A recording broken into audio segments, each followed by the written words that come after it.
Hello and नमस्ते guys I hope तपाईँहरू सबैजना सन्चै हुनुहुन्छ होला अनि म पनि आरामै छु। आरामै त के हुनु, मलाई दुःख लाग्छ। मलाई चाहिँ यहाँ युके आएर चाहिँ एउटा सानो पर्न गएको इन्सिडेन्ट चाहिँ तपाईँहरू नपरोस् भनेर म चाहिँ सेयर गर्न गइरहेको छु।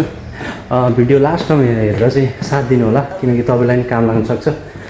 कुरा चाहिँ के हो भन्दाखेरि होइन, म चाहिँ अलिकति ट्रेनमा चाहिँ अलिक बढी ट्राभल गर्नुपर्छ कि, अनि म ट्रेनमा ट्राभल गर्दै थिएँ। अनि के भन्दाखेरि ठ्याक्कै यो हामीले चाहिँ टिकट काटे हुन्छ, टिकट काटेपछि चाहिँ यो ठाउँमा चाहिँ हामीले चाहिँ त्यो टिकट चाहिँ ट्याप गरेर बाहिर निस्किने हो कि, त्यो नत्र ढोका लाग्छ।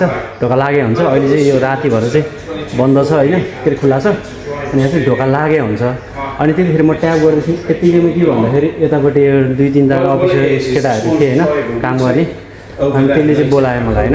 अनि बोलाएर चाहिँ के भन्दाखेरि त्यसले चाहिँ मलाई रेलवे कार्ड देखा भन्यो कि। अनि हामीले ट्रेनमा ट्राभल गर्दाखेरि चाहिँ क्याटेगोरी अनुसार चाहिँ त्यो डिस्काउन्ट हुन्छ कि हामीलाई। अनि त्यहाँबाट मेरो चाहिँ 18 to 25 को क्याटेगोरी थियो। अनि मैले रेलवे कार्ड नै बनाएको थिएँ होइन। तर के भन्दाखेरि त्यतिखेर त्यसले रेलवे कार्ड देखा भन्यो। रेलवे कार्ड चाहिँ बोकेर हिँड्नु पर्ने रहेछ, मलाई चाहिँ थाहा थिएन। कौन है ये लोग, कहाँ से आते हैं, ये फंस गया सीएम। अनि त्यसपछि देखा भने चाहिँ मैले त्यसलाई देखाउन सकिनँ। मैले त्यसलाई के भने भन्दाखेरि मैले चाहिँ घरमै राखेको छु, हराउँछ भनेर, तर मैले बनाएको छु भने।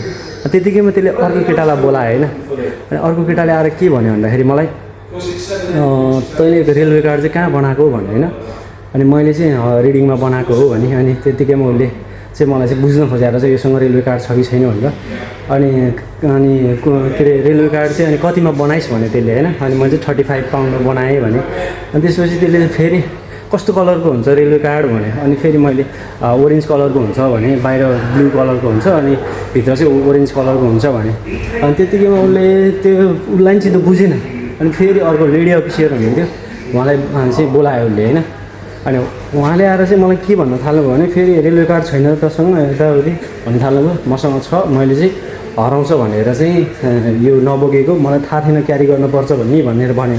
अनि उहाँले तैँले त्यो टर्म्स एन्ड कन्डिसन पढिनुहोस्, त्यहाँनिर तैँले रेलवे कार्ड बनाउँदा भने होइन। अनि गल्ती त मेरै हो, बोक्नुपर्ने चिज मैले बोकिनँ होइन। अनि त्यहाँबाट मलाई थाहा थिएन, मैले पढिनँ त्यतिखेर। म अलिकति रसमा थिएँ, किनकि म साँच्चीकै रसमा नि थिएँ क्या। के अरे त्यो पहिला उताबाट रिडिङबाट आउँदाखेरि चाहिँ, यता आउँदाखेरि चाहिँ म रसमा नि थिएँ। अनि त्यसपछि मैले भनेँ। अनि मैले यति भनेँ कि प्रमिस पनि खाएँ मैले, अनेक भनेँ कि यसलाई मसँग छ, म नयाँ हो, मलाई एकचोटि छोड्दै म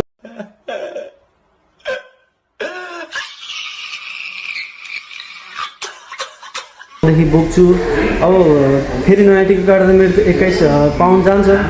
अनि त्यो भएर मैले रिक्वेस्ट गरेँ, मान्दै मानेन कि। उनीहरूले यो रुल्सलाई चाहिँ ब्रेक गर्न नदिया हो कि के हो होइन। उनीहरूले मान्दै मानेन, कि फोटो देखा कि त रेलवे कार्ड देखा, होइन भने नयाँ टिकट काट भन्ने। अनि त्यतिकैमा उनीहरूले के भन्नु थाल्यो भने, त अहिले हेरेँ नयाँ टिकट काट। अनि त्यसपछि तैँले पछि रेलवे टिकट चाहिँ काटेपछि, अहिले काटेर गएपछि अनि पछि चाहिँ रेलवे के अरे स्टेसनमा, रेलवेको स्टेसनमा गएर त्यहाँ गएर चाहिँ तैँले त्यो रेलवे कार्ड देखाएर यस्तो यस्तो भयो भनेर इन्सिडेन्ट भन्। त्यो इन्सिडेन्ट भनेपछि तेरो पैसा चाहिँ रिटर्न आउँछ भने होइन। अनि ल त मैले भन्ठाने। अनि म चाहिँ 21 पाउन्ड चाहिँ रिटर्न आउँछ भन्ठाने कि। अनि त्यतिखेर गएँ। अनि पछि लास्टमा चाहिँ के हो रहेछ भन्दाखेरि त्यो जुन मैले 16 पाउन्डमा काटेको थिएँ कि, खास रियल टिकटको प्राइस चाहिँ 21 थियो। मैले टिकट चाहिँ 16 पाउन्डमा काटेको थिएँ क्या त्यो डिस्काउन्ट चाहिँ। अनि पछि गएर स्टेसनमा कुरा गर्दाखेरि चाहिँ स्टेसनमा के भन्यो भन्दाखेरि तेरो त्यो जुन 21 पाउन्डको चाहिँ टिकट चाहिँ युज भइसक्यो, तैँले पाउने भनेको टिकटको पैसा भने चाहिँ 16 पाउन्ड हो भने। अनि त्यही पनि त्यहाँनिर तिनीहरूले दिन मिल्दैन भने।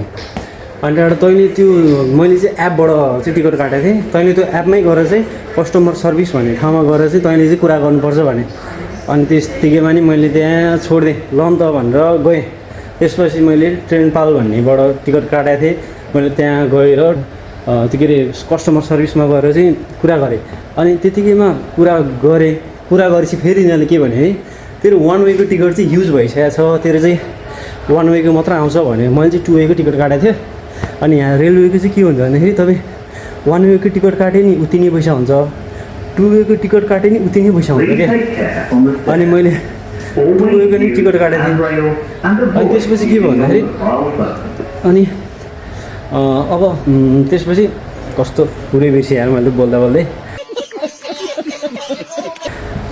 अनि त्यहाँबाट तिनीहरूले फेरि अनि तेरो चाहिँ 8 पाउन्ड मात्र रिटर्न आउँछ भने अनि मैले फेरि भने कराकरै गरेँ होइन हुँदैन भने होइन उनीहरूले मानेनन् तिनीहरूले त्यही एउटै कुरा गरिराखे तेरो एउटा युज भइसक्यो तेरो एउटाको मात्र आउँछ भन्न थाले ल तिमीलाई नसकिँदो रहेछ भन्ठाने ल नि त मेरो अर्को दे भने होइन मैले ठ्याक्कै ट्रेन पनि आएँ अनि त्यहाँबाट मैले ल मेरो 8 पाउन्ड चाहिँ हालिदिएँ भने होइन अनि फेरि तिनीहरूले के गरेँ के भने म केही बुझिनँ मलाई लास्टमा तिनीहरूले 2 पोइन्ट कति पाउन्ड हालिदिएँ सो गाइज नमजाले फसेँ म मेरो 18-19 पाउन्ड लस भयो तपाईँहरूको चाहिँ लस नहोस् तपाईँहरूले चाहिँ यदि ट्रेनमा ट्राभल गर्नुहुन्छ भने फर्स्ट तपाईँले रेलवे कार्ड बनाउनु अर्को कुरो तपाईँले रेलवे कार्ड बनाइसकेपछि कस्तो करायो रेलवे कार्ड बनाइसकेपछि चाहिँ तपाईँले चाहिँ रेलवे कार्डको चाहिँ फोटो अथवा त्यो रेलवे कार्डको लागि चाहिँ एप